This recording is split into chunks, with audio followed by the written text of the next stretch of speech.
नमस्कार, पेश आज का न्यूज पॉइंट में और विज्ञान प्रकाश। राजनाथ सिंह, देश के गृह मंत्री राजनाथ सिंह कश्मीर में हैं और ये इसलिए बहुत बड़ी घटना है क्योंकि समझिए कि कश्मीर के जो जमीनी हालात है उसमें भारतीय जनता पार्टी की एक बहुत बड़ी भूमिका है। बीजेपी जो है वो पीडीपी के साथ अलायंस में है, इसलिए राजनाथ सिंह गृह मंत्री के तौर पर क्या आकलन करते हैं, क्या कहते हैं, सिवाय उस बात को आगे ले जाने की जो कि अटल बिहारी वाजपेयी की दी हुई लाइन है, इंसानियत की, कश्मीरियत की, उसके आगे कश्मीर के हालात पर वो क्या असेसमेंट देते हैं। कश्मीर में जो चुनी हुई सरकार है, घाटी में उसके लोगों से डायलॉग क्यों नहीं हो पा रहा है। खाली ये कहना कि मैं यहां मौजूद हूं, आप आइए मिलने, ये बड़ी पेचीदगी भरी प्रॉब्लम है। इसलिए राजनाथ सिंह की ये यात्रा बहुत बहुत अहमियत रखती है, क्योंकि अंततः दिल्ली उनसे ये जानना चाहेगा कि उनका श्रीनगर का असेसमेंट क्या है।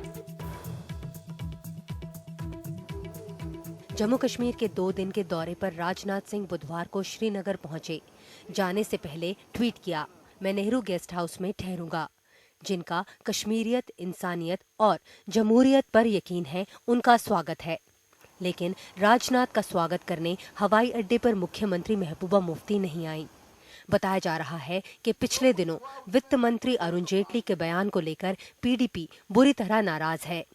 ये भी कहा जा रहा है कि राजनाथ दरअसल इस नाराजगी को भी दूर करने भेजे गए हैं। कई अन्य लोग भी गृह मंत्री जी से मिलने की इच्छा व्यक्त की हुई है, तो गृह मंत्री जी आज उन्होंने कहा भी था कि सभी लोगों से वो मिलने के लिए वो तैयार है। जो लोग उनसे मिलकर बात करना चाहेंगे उन सबसे वो मिलकर बात करेंगे। हालांकि सूत्रों के मुताबिक राज्य के खुफिया ब्यूरो और राज्य प्रशासन की राय थी कि उनको अभी नहीं आना चाहिए। अब केंद्र सरकार कश्मीर में नई पहल की बात कर रही है, लेकिन कश्मीर में पिछली पहलों पर अब तक अमल नहीं हुआ है। पिछले साल दिवाली पर प्रधानमंत्री ने जम्मू कश्मीर का दौरा किया था। वहां उन्होंने राज्य के लिए 80,000 करोड़ रुपए का पैकेज का ऐलान किया था, लेकिन ये रकम अभी तक आवंटित नहीं की गई है। केंद्र सरकार का कहना है कि मुफ्ती मोहम्मद सईद के निधन से मामला अटका, फिर 3 महीने तक वहां सरकार नहीं रही। अब महबूबा मुफ्ती की सरकार बनी तो घाटी में गड़बड़ी शुरू हो गई।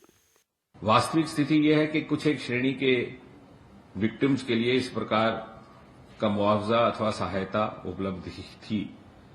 जो टेररिज्म के विक्टिम्स थे या आतंकवाद से घायल या मारे गए लोगों के लिए इस प्रकार की सहायता का प्रावधान था। अब गृह मंत्री को इन सारे मसलों को निपटाना होगा और राजनीतिक बयानबाजी से हुए नुकसान की भी भरपाई करनी होगी। पीडीपी इस बात को लेकर नाराज है कि प्रधानमंत्री की तरफ से शांति का पहल तब हुई जब प्रधानमंत्री घाटी के विपक्ष नेताओं से मिल चुके थे। पीडीपी के कहने पर केंद्र सरकार ने ज्यादा तवज्जो नहीं दी। अब बीजेपी और पीडीपी दोनों के सामने ये चुनौती है कि वो आपसी भरोसा दोबारा से फिर से कैसे कायम करें। नई दिल्ली से कैमरा पर्सन आरिफ राडू के साथ नीता शर्मा, एनडीटीवी इंडिया के लिए। तो हमारे साथ बात करने के लिए यहाँ पर अखिलेश मौजूद है, मेरे साथ ही। अखिलेश, सरकार और बीजेपी पर नजर रखते हैं। मेरे साथ अनुराधा भसीन मौजूद है, कि एग्जीक्यूटिव एडिटर है कश्मीर टाइम्स की।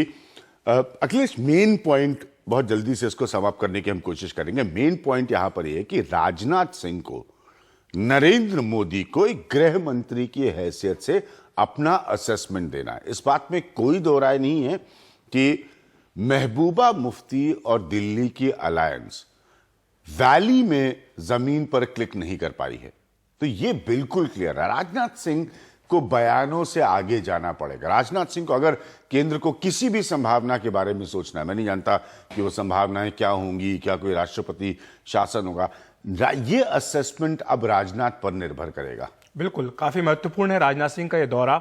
ये दौरा उस वक्त आया है जब विपक्षी नेता जो हैं जम्मू कश्मीर के, उन्होंने प्रधानमंत्री से मुलाकात की है अभिज्ञान। और दूसरी बात ये कि राजनाथ सिंह दरअसल वहां पर एक संदेश लेकर के गए हैं। वो संदेश है केंद्र सरकार का, जो कि राज्य सरकार के लिए संदेश है कि किस तरह से जो जमीनी हालात है वो सुधारने के लिए राज्य सरकार को अब एड़ी चोटी का जोर लगाना होगा। लेकिन इसीलिए अखिलेश, मैं जानबूझकर आपको इस प्रोग्राम में इसलिए मैंने बुलाया क्योंकि हमको वापस आप और हमने उस समय चर्चा की थी, बहुत अनईजी अलायंस थी। मुफ्ती मोहम्मद सईद के जाने के बाद 3 महीने का समय लगा, आप लोगों ने बहुत वक्त लिया, बीजेपी और पीडीपी ने अपनी परेशानियों को दूर करने के लिए। मूलतः ये आइडियोलॉजिकल अलायंस तो है नहीं, ये पावर शेयरिंग एग्रीमेंट है। आपने सत्ता में आने के लिए इस तरह का समझौता किया। आपको तब भी पता था कि अगर घाटी में गड़बड़ी होती है तो ज्यादा बड़ी भूमिका महबूबा मुफ्ती की होगी, ज्यादा एमएलएज उनके वहां से हैं। आज की हकीकत यह है कि सब लोग एक प्रश्न पूछ रहे हैं कि भाई बातचीत क्यों नहीं हो पाती है, कि वहां के लोकल रिप्रेजेंटेटिव से जो चुने हुए नुमाइंदे हैं उनसे वहां के लोग क्यों नहीं बात कर रहे हैं। तो क्या ये अलायंस को ये लोग इस तरह चला पाएंगे, इस तरह कंटिन्यू कर पाएंगे? देखिए, ये सवाल तो भी बाद में आएगा अभी ज्ञान, मगर जो आपका वाजिब सवाल है वो ये कि कॉन्ट्रडिक्शन का अलायंस है। हाँ, और दूसरी बात जो एक एप्रीहेंशन था, जो एक एप्रीहेंशन था जिसका कि आपने भी जिक्र किया कि अगर घाटी में हालात बिगड़ेंगे तो फिर किसकी जिम्मेदारी बनेगी, क्योंकि पीडीपी का जनाधार घाटी में। बीजेपी जम्मू की पार्टी है, वर्षों से जम्मू की पार्टी रही है। बीजेपी आज जो चिंता है, पार्टी नहीं है। आज जो केंद्र की चिंता है उसी बात को लेकर के, सिर्फ पीडीपी का नाम वो नहीं ले रहे हैं, नेशनल कॉन्फ्रेंस का भी नाम है, सज्जाद दोन की पार्टी का भी नाम है, सभी पार्टियों का नाम है। क्योंकि देखिए, दक्षिण कश्मीर में सबसे ज्यादा हिंसा प्रभावित इलाका वो है, वहां पर इन तमाम पार्टियों का जनाधार है।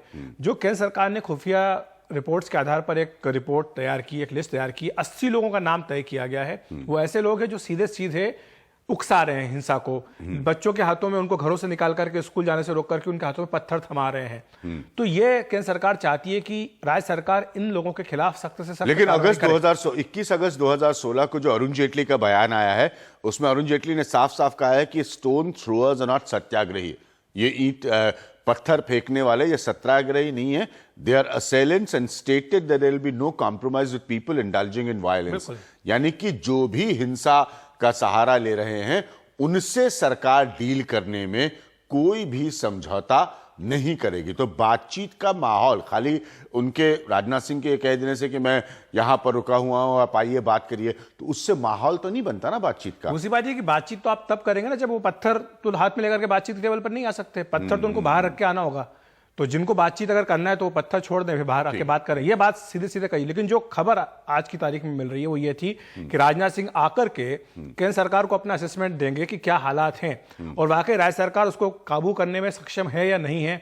उसके बाद केंद्र सरकार अगला कदम उठाएगी, क्योंकि उनका जो सब्र का बांध है वो धीरे धीरे भर रहा है। इसलिए क्योंकि 50 दिन पूरे हो जाएंगे, संसद को जवाब देना है, ये मसला 50 दिन पूरे हो जाएंगे 31 अगस्त को। बिल्कुल। मेरे साथ अनुराधा है, आपके पास आने के हम कुछ। अनुराधा, राजनाथ सिंह का क्या असेसमेंट होगा इस तरह की स्थिति में, क्योंकि यह बिल्कुल स्पष्ट है कि इनके सरकार के जिस हिस्से को वैली में बातचीत करनी चाहिए वो अभी तक नाकामयाब है।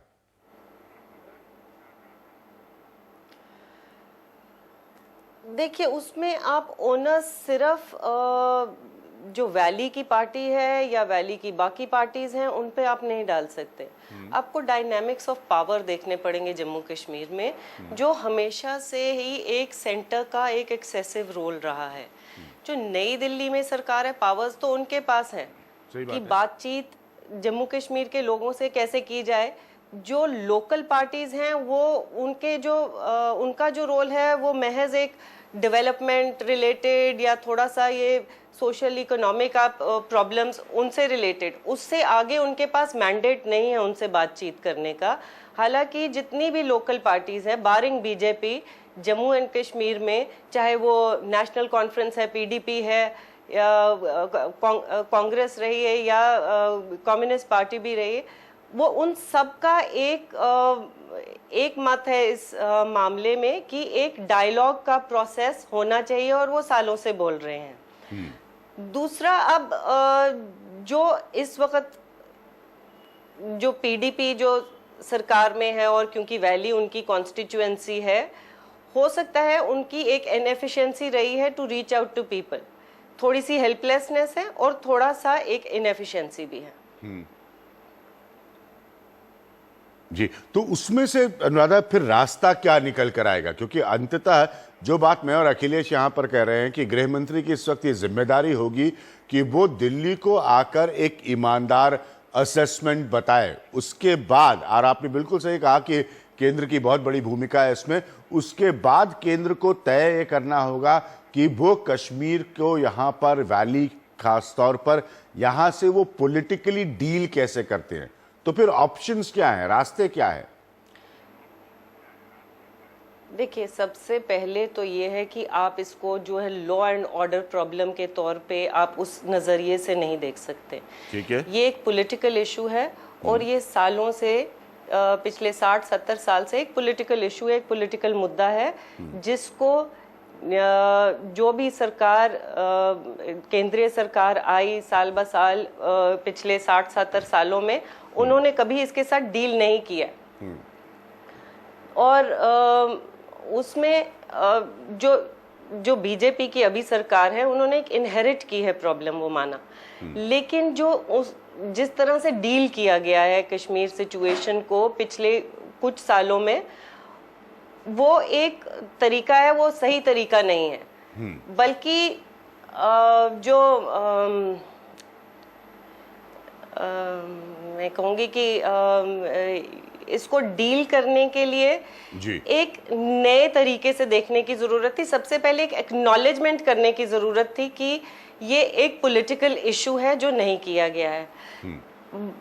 बीजेपी ने पास्ट फॉर्मूलाज को दोहराया है जो फेल्ड फॉर्मूलाज हैं जम्मू कश्मीर में, और ना सिर्फ पास्ट फॉर्मूलाज को दोहराया है, उन्होंने अपनी और हिमाकतें भी की हैं। जिस किस्म का एक्सेसिव फोर्स यूज किया गया है कश्मीर में इस वक्त 9 जुलाई के से लेकर, वो वैसा हमने कभी पहले नहीं देखा। और जहां तक बात आती है, अब बड़ी बार सवाल आता है, अभी भी पहले एक पैनलिस्ट ने बोला कि ये पत्थर क्यों चलाए जाते हैं, उनसे कोई बातचीत नहीं होनी चाहिए। आई थिंक एक हमको हिस्टोरिक इसका बैकग्राउंड भी देखना चाहिए कि क्यों कश्मीर के लड़के मजबूर हो गए आज पत्थर उठाने पे। और इस कदर एक पावर इक्वेशंस अगर आप देखें, मिलिट्री की जो बंदूक लेके है और लड़कों के हाथ में छोटे छोटे बच्चे हैं, उनके हाथ में सिर्फ एक पत्थर है। उनको शायद मालूम है कि हम एक लूजिंग बैटल लड़ रहे हैं, और लेकिन उसके बावजूद डेस्परेशन की हाइट आप देखिए कि वो सड़क पे उतर आए हैं सिर्फ मरने के लिए। तो ये this is a telling comment. हमको इस रियलिटी के साथ इस सच्चाई को समझने की जो अनुराधा बात कर रही है, ये कोई पहली बात तो हो नहीं रहा है, ये कोई पहली बात तो हो नहीं रहा है कि बच्चे सड़क पर उतर आए हैं। 2010 में इस तरह से घटना हुई है। और जो ये बात कह रही है कि एक्सेस हो रहा है, तो सिक्योरिटी फोर्सेस जो है उनकी इंजरी आपको पता है कितनी है? 2800 से ज्यादा सुरक्षा बल के जवान जो है वो घायल हुए, और जिनको जो जख्म है वो बहुत गहरे जख्म है।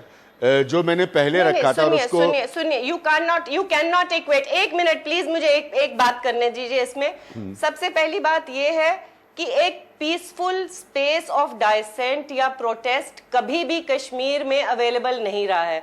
2002 से लेके 2006 तक तकरीबन एक वो पीस प्रोसेस चल रहा था। लोगों ने एक पीस प्रोसेस में रिपोज किया अपना फेथ, उन्होंने गन को रिजेक्ट किया, और इस चीज को कोई नहीं मानता है।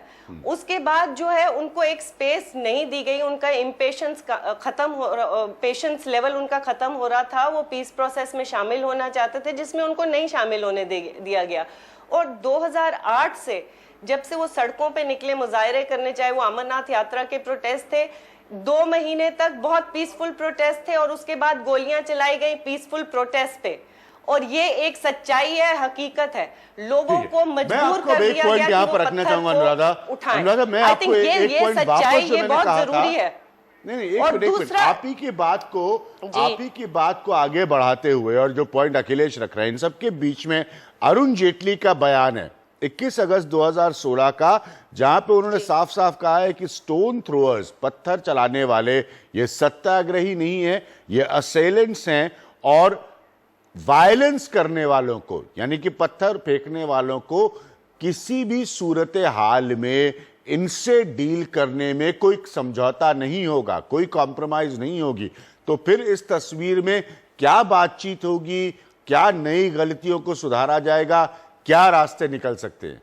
मेरा ये कहने का प्रश्न है। चूंकि आपने अभी ये कहा ना कि आप उस इतिहास को देखिए कि नौजवान क्यों सड़क पर आ गया पत्थर हाथ में लेकर, जबकि उसको पता है कि आप ये अंग्रेजी में कह रही हैं कि एक लूजिंग बैटल है, हारी हुई जंग है। दूसरा सवाल ये अभिज्ञान मेरा अनुराधा से कि अगर आप वो कह रही हैं कि बार बार की एक पॉलिटिकल प्रॉब्लम है, राजनीतिक समस्या है, तो आप ये बताइए कि जब कोई कहता है कि हमें आज़ादी चाहिए और जब भारत का स्टैंड बिल्कुल क्लियर है, संसद में यह प्रस्ताव पास हुआ है कि कश्मीर जो है वो भारत का अभिन्न अंग है, जो बल्कि पाकिस्तान के कब्जे वाला कश्मीर है वो भारत का अभिन्न अंग है, तो फिर आप किस तरह की आज़ादी की बात कर रहे हैं? वो तो सवाल पैदा होता ही नहीं है। आपको जो भी बातचीत करनी संविधान के दायरे में बात करनी है, तो फिर ये राजनीतिक समस्या कहाँ से हुई, ये आप मुझे बता दीजिए।